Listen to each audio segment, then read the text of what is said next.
اعوذ باللہ من الشیطان الرجیم بسم اللہ الرحمن الرحیم الحمد للہ رب العالمین والصلاة والسلام علی اشرف الانبیاء والمرسلین وخاتم النبیین سیدنا و نبینا و مولانا مولا الثقلین جد الحسن والحسین بالقاسم محمد صلی اللہ علیہ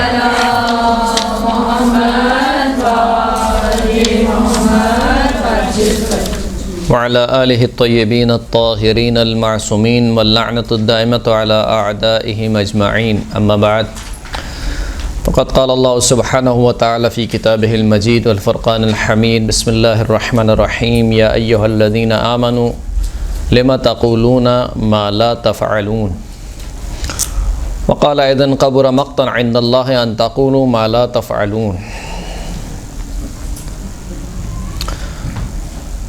سورہ مبارکہ صف کی آیت نمبر 2 اور آیت نمبر 3 آپ کی خدمت میں سرنامہ کلام کے طور پر پیش کی. گفتگو کا موضوع یہ ہے کہ ایک طالب علم کے اندر کیا اچھی صفات پیدا ہونی چاہیے اور وہ کون سی خامیاں ہیں کہ جس سے طالب علم کو باخبر رہنا چاہیے.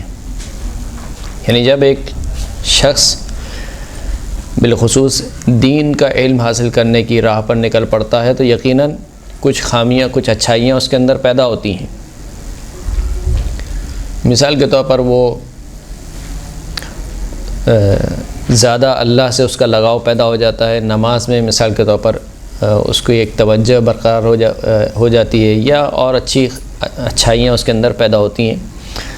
اس کی زندگی منظم ہو جاتی ہے. لیکن جہاں پر کچھ اچھائیاں انسان میں پیدا ہوتی ہیں وہیں پر کچھ خامیاں ہیں جو بالخصوص دینی طالب علموں میں پیدا ہوتی ہیں جس سے ہمیں آگاہ رہنا چاہیے. قرآن مجید میں خداوند کریم ارشاد فرماتا ہے کہ اے صاحبان علم ایمان بھلا تم کیوں وہ باتیں کرتے ہو جس پر تم خود عمل نہیں کرتے، اور اللہ کے نزدیک سب سے بڑا گناہ یہ ہے کہ تم وہ بات کہو جس پر تم خود عمل نہ کرو. یعنی اگر کہا جائے کہ طالب علم کی سب سے بڑی خامی کیا ہے، طالب علم اور عالم کی سب سے بڑی خامی بے عملی ہے. یعنی خود اپنے دین پر عمل نہ کرنا. اس سے بڑھ کر اور کوئی خامی نہیں ہے کہ اگر انسان ایک طالب علم ہے، علم حاصل کر رہا ہے. مثال کے طور پر یہاں پر آپ کو 1 گھنٹے کا لیکچر دیا جا رہا ہے غیبت کے بارے میں. غیبت کی مثال کے طور پر بتایا جا رہا ہے کہ یہ گناہ ہے، فلاں گناہ ہے، غیبت سے ایسے بچا جائے، فلاں بچا جائے. اور پھر مثال کے طور پر آپ کو کسی شادی میں جانا ہے اور آپ بیٹھے ہوئے ہیں. مثال کے طور پر دیکھا تم نے فلاں نے کیسے کپڑے پہنے تھے، یہ تو وہی کپڑے پہن کے آ گئی، پچھلی شادی میں بھی یہ پہنے تھے مثال کے طور پر. درست ہے؟ تو جو کچھ آپ نے سیکھا ہے اس پر آپ نے عمل نہیں کیا. 1 گھنٹے کا لیکچر ضائع خیر دینے والے کے لیے ضائع نہیں ہوا دنیاوی اعتبار سے. لیکن بہرحال اسی طریقے سے اور دوسری باتیں کہ کیونکہ بالخصوص جب انسان دین کا علم حاصل کرنے لگتا ہے تو جو سب سے بڑی چیز، جو سب سے بڑی خامی طالب علم کے اندر پیدا ہو جاتی ہے وہ ہے غفلت. غفلت کسے کہتے ہیں؟ یعنی طالب علم یہ سمجھتا ہے کہ میں تو اب شیطان پروف ہو گیا ہوں، اب مجھے کوئی مسئلہ نہیں ہے، میں نماز شب کا پابند مثال کے طور پر الحمدللہ اول وقت نماز پڑھنے والا، اور اب جو ہے وہ میں شیطان پروف ہوں، نفس پروف ہو گیا میں. اس کو غفلت کہتے ہیں. انسان کو غافل نہیں ہونا چاہیے، نہ شیطان سے نہ ہی اپنے نفس سے. اس لیے کہ شیطان کے پاس کوئی ایک ہتھیار تھوڑی ہے، اس کے پاس تو جیسے خریدار ہیں ویسا ہتھیار ہے. یعنی جب آپ مارکیٹ میں جاتے ہیں، کسی منڈی میں جاتے ہیں کوئی چیز خریدنے، تو بیچنے والا ہر خریدار کو ایک طریقے سے ہینڈل نہیں کرتا. کوئی خریدار ہوتا ہے مثال کے طور پر سمجھ جاتا ہے کہ یار اس کے پاس پیسے ویسے نہیں ہیں، ایسی باتیں کرنے آیا ہے، تو اس کو للکا دیتا ہے. کچھ خواتین مثال کے طور پر کو ونڈو شاپنگ کی عادت ہوتی ہے، یہ جانا ہے بس قیمت پوچھنی ہے، یہ کتنے کا فلاں. خریدار بھی سمجھ جاتا ہے کہ یہ آنٹیاں آئی ہیں صرف ان کو پوچھنا ہے، تو ڈبل سے ٹربل بتاتے ہیں قیمت. صحیح کہ یہ ساڑی کتنے کی ہے مثال کے طور پر، یہ شرارہ کتنے کا ہے. لیکن کچھ خریدار ہوتے ہیں کہ خود کچھ جو دکاندار ہے وہ سمجھ جاتا ہے کہ ہاں یہ لینا چاہتے ہیں، تو پھر وہ ان کو کنونس کرتا ہے کہ نہیں یہ ہے فلاں ہے اس طریقے سے. تو شیطان کے بھی جو خریدار ہیں وہ ایک طریقے کے نہیں ہیں، لہٰذا شیطان کے جو ہتھیار ہیں وہ بھی ایک طریقے کے نہیں ہیں. کچھ خریدار مجھ جیسے ہیں جو انتہائی آسانی سے قابو میں آ جاتے ہیں مثال کے طور پر، تو ان کو وہ الگ طریقے سے ہینڈل کرتا ہے. کچھ خریدار ہیں جو نماز شب کے پابند ہیں، تو اس کے لیے پھر دوسرا ہتھیار ہوگا شیطان کے پاس. یا کچھ خریدار ہیں مثال کے طور پر جو دین کے بہت پابند ہو چکے ہیں، اول وقت پہ نماز پڑھنے والے ہو چکے ہیں، تو اس کے لیے جو ہتھیار ہوتے ہیں وہ دوسرے ہوتے ہیں. پانچوں وقت مسجد میں نماز پڑھنے والے کے لیے ہتھیار دوسرا ہوتا ہے. بالخصوص جو دینی تعلیم حاصل کرنے لگے یا دین پر عمل پیرا ہونے لگے، شیطان کے پاس جو سب سے اسے کہنا چاہیے ہتھیار، جو سب سے کارآمد ہتھیار ہوتا ہے وہ غرور اور تکبر کا ہوتا ہے. یعنی جب انسان یہ سمجھنے لگے کہ میں تو بہت پاک باز ہوں، اور یعنی انسان اپنے آپ کو پاک سمجھنے لگے اور دوسروں کو سمجھنے لگے کہ وہ تو سب ایسی ہیں، سب گناہ گار ہیں، میں سب سے اچھا باقی سب برے، یہ سب سے خطرناک ہتھیار ہے. یعنی یہ انسان کی اپنی عبادتیں بھی کیا کرتا ہے، بیکار کر دیتا ہے. غرور آ جائے، جب تکبر آ جائے تو انسان کی ساری عبادتیں کیا ہو جاتی ہیں، بیکار ہو جاتی ہیں، رائیگاں ہو جاتی ہیں. تو انسان کسی کو دیکھ کر یا کسی کو گناہ میں مبتلا دیکھ کر یہ نہ سمجھے کہ یار میں تو بہت اچھا ہوں، میں تو یہ کام نہیں کرتا ہوں. نہیں، ہمیشہ اپنے آپ کو سے کہنا چاہیے کہ یہ سمجھے کہ مجھ میں خامیاں موجود ہیں، بہت سی خامیاں موجود ہیں. یہ شخص اگر میرے سامنے ایک گناہ کر رہا ہے تو یہ اس کی ایک خامی ہے جو مجھے نظر آ رہی ہے. میری نہ جانے کتنی خامیاں چھپی ہوئی ہیں جو اس کو نہیں معلوم ہے. یعنی اگر انسان تصور کرے ایک لمحے کے لیے میں نے جیسے بھی جتنی زندگی گزاری ہے وہ ساری زندگی مثال کے طور پر سلائڈ چلنے لگے، پوری جیسے میچ کی سلائڈیں چلتی ہیں، فل اسکرین پر میرا نامہ اعمال چلنے لگے، تو آپ سوچیں انسان اپنے گھر والوں کو منہ دکھانے کے قابل نہیں ہوگا، چہ جائے کہ مثال کے طور پر رشتہ دار اور محلے والے. تو لہٰذا انسان کو یہ سوچنا چاہیے کہ یہ جو مثال کے طور پر گناہ کر رہا ہے صحیح ہے، اس کی ایک خامی جو میرے سامنے آ گئی ہے، لیکن میری کئی خامیاں ہیں جو دنیا والوں کے سامنے نہیں آئی ہیں. اور اگر یہ شخص گناہ کر رہا ہے تو خداوند کریم اس کو ہدایت دے، خداوند کریم اس کی توفیق میں اضافہ فرمائے کہ یہ اس گناہ سے بچے. اور اگر خدا نے مجھے اس گناہ سے بچا لیا ہے تو یہ خدا کا کمال ہے، یعنی خدا کی توفیق ہے.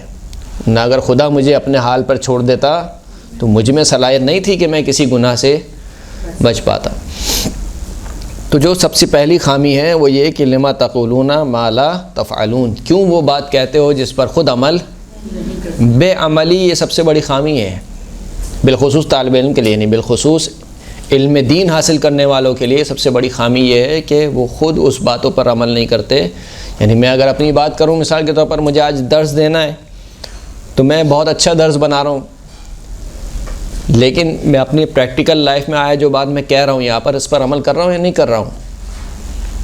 درس دینے کے اعتبار سے، مجلس پڑھنے کے اعتبار سے مثال کے طور پر کیا مجلس پڑھی، کیا درس دیا، اچھا یہ لوگ تھوڑی واہ واہ کر دیں گے، لیکن جو باتیں میں نے کہی ہیں یا جو درس میں نے دیا ہے یا جو موعظہ میں نے کیا ہے اس پر میں خود کتنا عمل پیرا ہوں. یہی بات جو میں کہہ رہا ہوں ابھی آپ لوگوں کو سمجھا رہا ہوں مثال کے طور پر لما تقولون ما لا تفعلون، کیوں وہ بات کہتے ہو جو نہیں کرتے، کیا یہ مجھ پر تو منطبق نہیں ہوتی ہے؟ تو یہ سب سے بڑی کیا ہے، بے عملی سب سے بڑی خامی ہے. ایک شخص سرکار ختم مرتبت حضرت محمد مصطفیٰ صلی اللہ علیہ وآلہ وسلم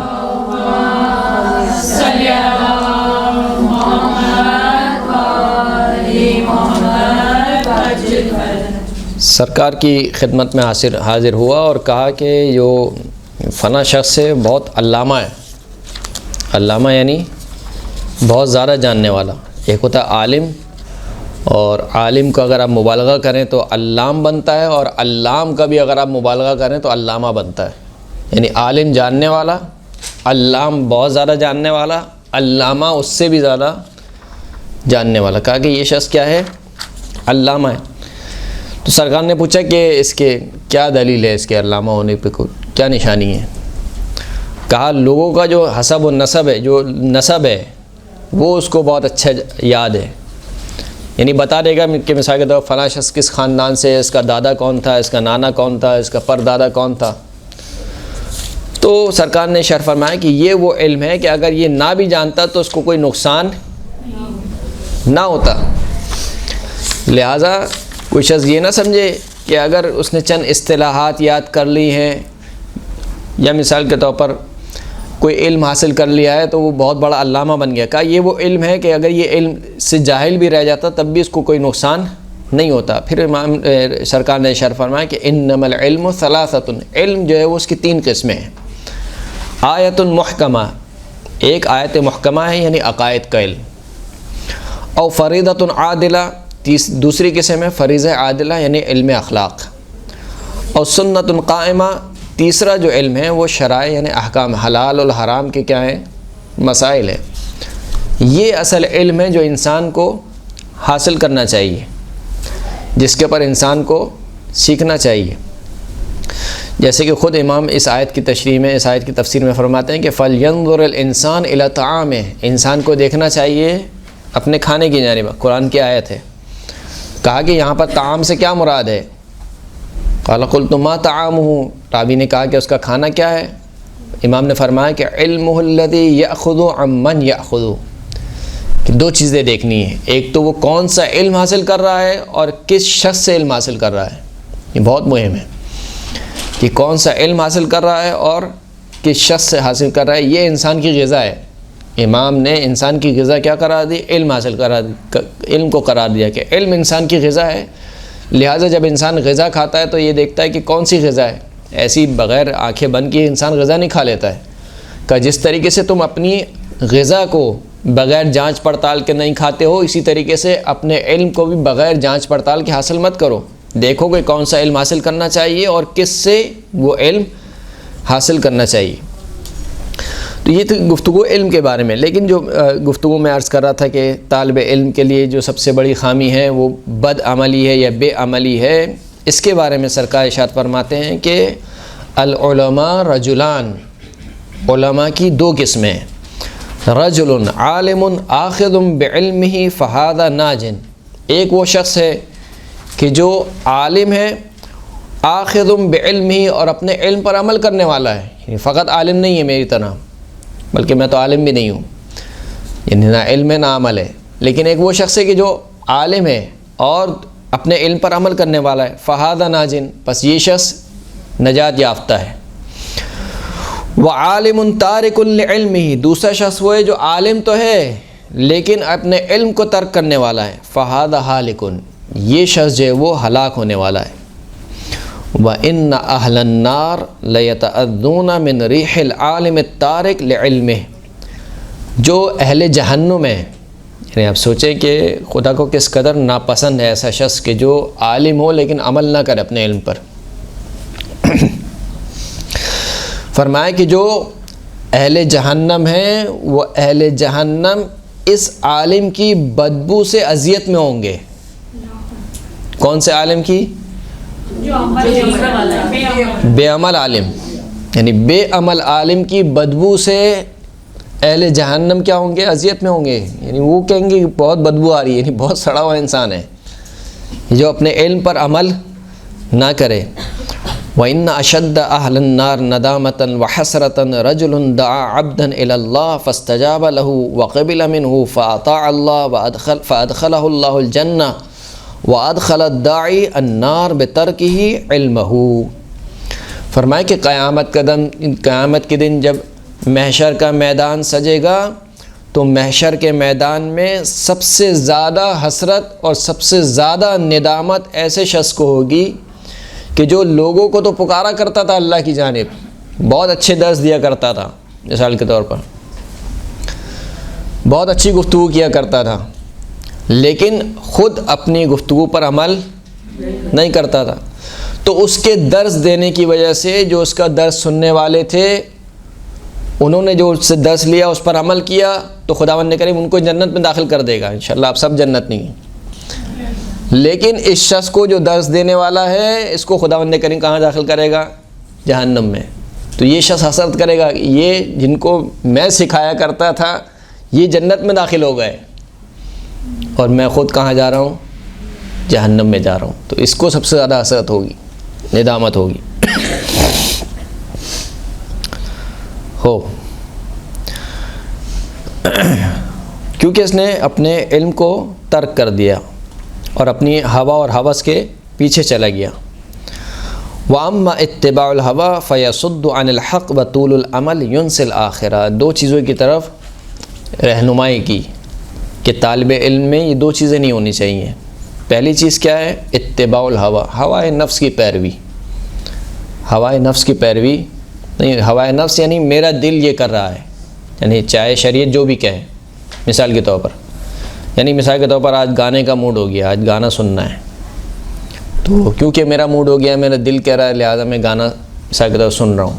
یا مثال کے طور پر آج میرا موڈ ہو گیا ہے کہ فلاں شادی میں مثال کے طور پر جہاں پر مکس گیدرنگ ہے اور نامحرم افراد ہیں، مثال کے طور پر مجھے میک اپ کر کے جانا ہے، مثلا یہ نیل پالش اچھی لگ رہی ہے، اس طریقے سے مہندی کا اسٹائل مثال کے طور پر اچھا لگ رہا ہے، تو اس سے یا مثال کے طور پر فنا چمکیلا اور بھڑکتا ہوا مثال کے طور پر لباس پہننا یہ اچھا لگ رہا ہے.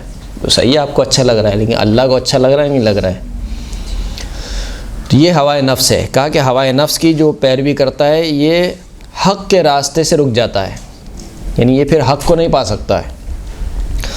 وطول العمل، دوسری جو ہے وہ کیا ہے؟ لمبی امیدیں باندھنا. لمبی امیدیں باندھنا یہ کیا ہے؟ یونس الآخرہ، یہ آخرت کو کیا کر دیتی ہے؟ بلا دیتی ہے. اے کاش میرا مثال کے طور پر 600 گز کا مرحلہ ہو، بنگلہ ہو مثال کے طور پر، کاش فلاں جگہ فلاں سوسائٹی میں میرا گھر ہو، کاش جو ہے میرے پاس فلاں گاڑی ہو، کاش میرے شوہر کو اللہ یہ دے فلاں دے. یہ جو کاش ہیں گے، یہ کاش پھر آخرت کو کیا کرتے ہیں؟ بھلا دیتے ہیں. لمبی امیدیں آخرت کو بھلا دیتی ہیں. ایک شخص چوتھے امام زین العابدین علیہ الصلوۃ والسلام کی خدمت میں حاضر ہوا. صلی اللہ علیہ محمد و محمد.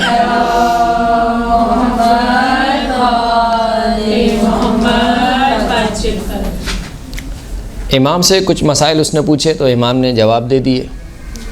پھر اس کے بعد دوبارہ اس نے کچھ سوالات پوچھے، جیسے پہلے سوال کیے تھے ویسے ہی دوبارہ سوال پوچھے. تو امام نے ارشاد فرمایا کہ مکتوب فی الانجیل، انجیل میں یہ بات لکھی ہوئی ہے کہ لا تطلبوا علم ما لا تعلمون، کہ اس چیز کا علم طلب نہ کرو جس پر تم عمل نہیں کرتے. ولما تعلموا بما علمتم، جب تک اس پر عمل نہ کر لو جس کو تم جان چکے ہو، یعنی جتنا بھی تم جان چکے ہو اس پر عمل پیرا ہو جاؤ، پھر اس کے بعد دوسرا علم سیکھو. پتہ چلا کہ آپ نے ابھی جو چیزیں سیکھی ہیں اس پر عمل پیرا نہیں ہے، لیکن اس سے آگے کے مسائل سیکھنا چاہ رہے ہیں.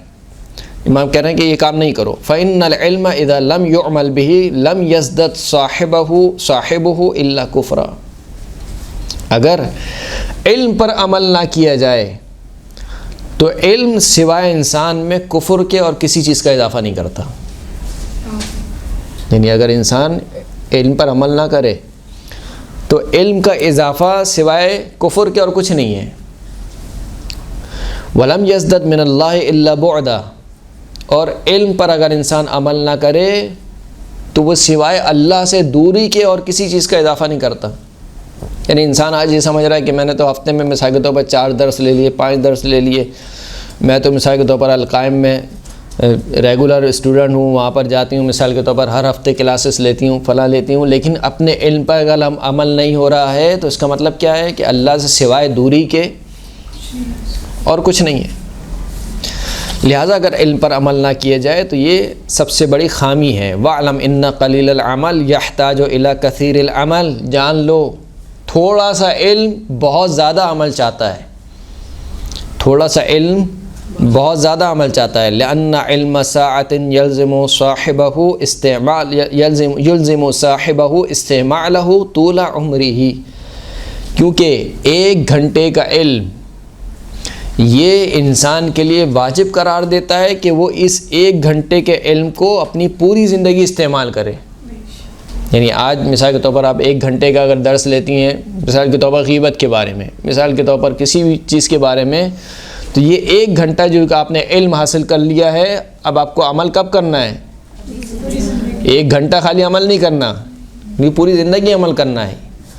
یعنی اگر آپ نے 1 گھنٹہ مثال کے طور پر کسی بھی چیز کے بارے میں آپ نے درس لیا ہے تو آپ کو اس کو پوری زندگی پر اپلائی کرنا ہے۔ لہٰذا امام فرماتے ہیں کہ قلیل العلم، تھوڑا علم بہت زیادہ عمل چاہتا ہے۔ مثل العلم الذي يعلم الخير ولا يعمل به مثل السراج يضيء للناس ويحرق نفسه۔ فرماتے ہیں کہ اس علم کی مثال جو انسان حاصل کرے اور اس پر عمل نہ کرے، علم حاصل کرے اور علم پر عمل نہ کرے، امام فرماتے ہیں کہ اس کی مثال چراغ کی مانند ہے۔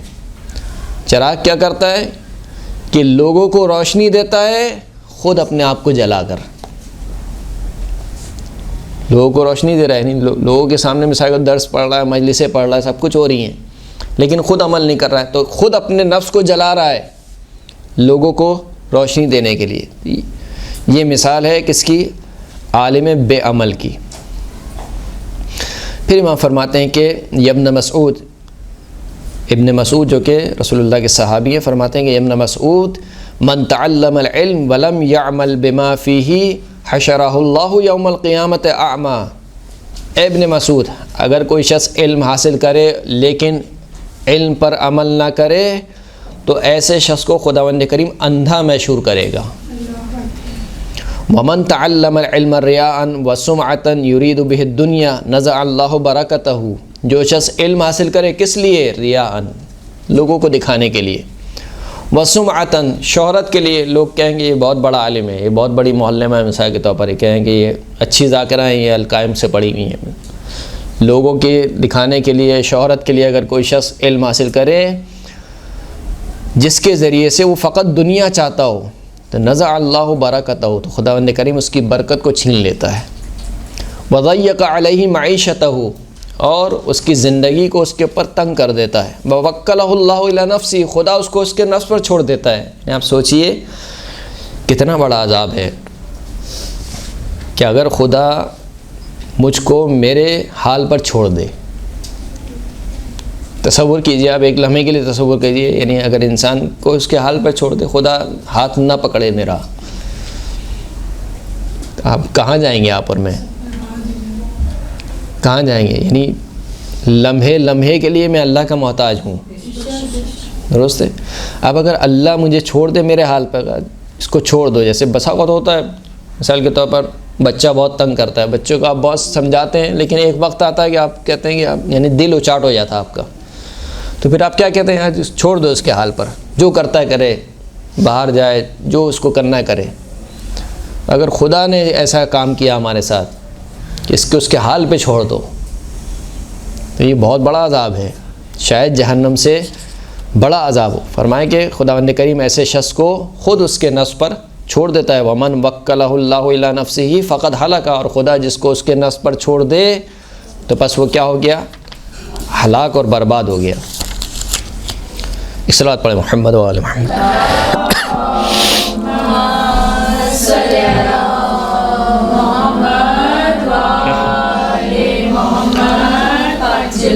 تو بس اب تک کے درس کا خلاصہ یہ نکلا کہ طالب علم کو 3 چیزوں سے ہوشیار رہنا چاہیے۔ پہلی چیز یہ کہ بے عملی نہ آنے پائے، جتنا علم حاصل کیا ہے اس پر کیا کرے؟ عمل کرے۔ دوسری چیز کبھی بھی غافل نہ ہو، یعنی کیا مطلب؟ کبھی بھی اپنے آپ کو شیطان پروف اور نفس پروف نہ سمجھے، ہمیشہ ہوشیار رہے۔ جیسے ایک سرحد پہ بیٹھنے والا جو فوجی ہوتا ہے، اگر وہ سو جائے تو کیا ہوگا؟ وہ دشمن حملہ کر دے گا۔ اسی طریقے سے انسان کو بھی کیا ہونا چاہیے؟ ہر وقت ہوشیار، اور ہر وقت اسی لیے کہا کہ من لم یحاسب فی کل یوم لیس منا، جو شخص ہر روز اپنا محاسبہ نہ کرے وہ ہم میں سے نہیں ہے۔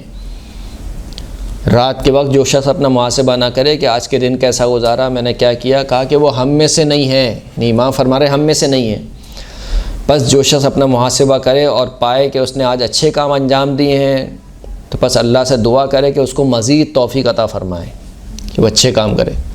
اور اگر کوئی شخص محاسبہ کرے اور دیکھے کہ آج کچھ گناہ سرزد ہو گئے ہیں تو اسی وقت اللہ سے کیا کرے؟ استغفار کرے، توبہ کرے۔ یہ کیا ہے؟ یہ حالت غفلت سے نکالنے کے لیے جب آپ روز اپنا محاسبہ کرے گا انسان تو پھر انسان غافل نہیں رہے گا۔ تو دوسری جو خامی ہے جو طالب علم کو لاحق ہوتی ہے وہ غفلت کا شکار ہونا ہے، یعنی انسان یہ سمجھتا ہے کہ میں تو اب مثال کے طور پر نمازی پرہیزگار ہو گیا ہوں، اب مجھے کچھ نہیں ہو سکتا ہے۔ تیسری جو خامی ہے جو ہم نے عرض کی ابھی تک، غرور اور تکبر میں مبتلا نہ ہو، یعنی اپنے آپ کو پاک باز سمجھے اور دوسرے کو انتہائی مثال کے طور پر فاسق و فاجر سمجھے، یہ نہیں ہونا چاہیے جو ہمارے معاشرے میں رائج ہے بہت، کہ جب ہم اچھے ہو جاتے ہیں یعنی نمازی پرہیزگار ہو جاتے ہیں تو ہم مثال کے طور پر دوسری خواتین کو یا دوسرے افراد کو سمجھتے ہیں کہ یہ تو بہت ہی مثال کے طور پر فاسق و فاجر ہیں، یہ مثال کے طور پر دین سے خارج ہو گئے۔ ایسا نہیں ہے، ہمیشہ مریض کے مرض سے نفرت کرنی چاہیے، مریض سے نفرت نہیں کرنی چاہیے۔ آپ کو ان کا فعل برا لگ رہا ہے تو صحیح آپ کہیں کہ یہ فعل اچھا نہیں ہے، دعا کرنی چاہیے کہ اگر زبان سے ممکن ہے تو عمل معروف اور نہی المنکر کی شرائط اگر پائی جاتی ہوں تو عمل معروف نہی المنکر کرے، زبان سے کر سکتا ہے زبان سے کرے، ہاتھ سے کر سکتا ہے ہاتھ سے کرے، لیکن اگر نہیں کر سکتا تو کم از کم دعا تو کر سکتا ہے، اپنی زبان سے ان کے لیے دعا کرے کہ خداوند کریم ان کو نیک توفیقات عطا فرمائے۔ تو یہ تین چیزیں